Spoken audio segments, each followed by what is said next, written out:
I'm Hannah Lee. I'm a student, a writer, bear cat. Ever since I was younger, I always thought I was going to be a scientist. I was also very into Greek mythology. I have like this children's encyclopedia set at home. So during vacation days or weekends, I just flip through it, read all of the myths.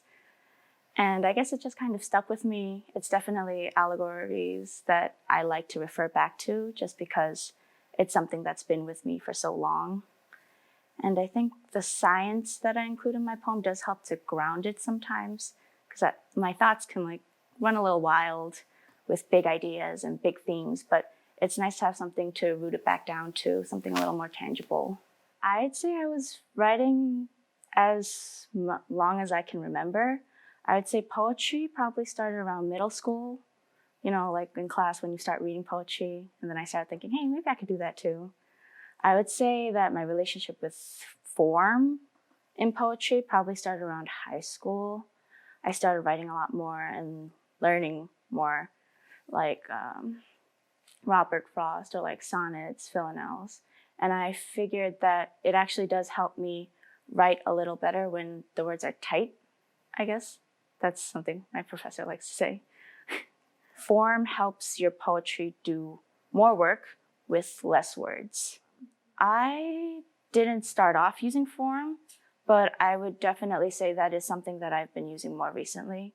And it has helped to shape a lot of my work. It's kind of like tidying up my thoughts into a neat little box so that it's organized and I know what it's actually doing. Thinking.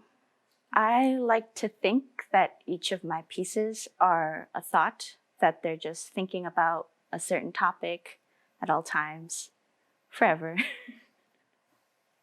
It's usually a very spontaneous process.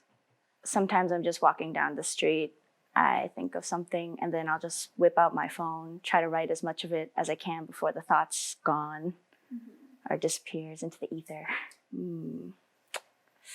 I guess I do try to avoid sounding cliche. I know that lately Instagram poets has become a big thing. I try to kind of avoid that so that the line matters more, I would say. When I see Instagram poetry, a lot of the time it's kind of like prose, except just not adhering to all the grammatical rules that comes with prose.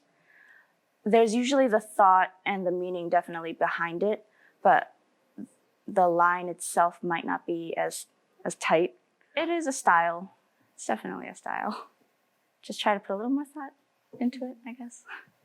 I think it would be that big things and small things are the same. Let me say that again. Big things and small things are the same. Sometimes you just have to refocus our perspective a little bit, and that might require just a little thinking, but not too much. Anyone can be a poet. There we go. Amazing.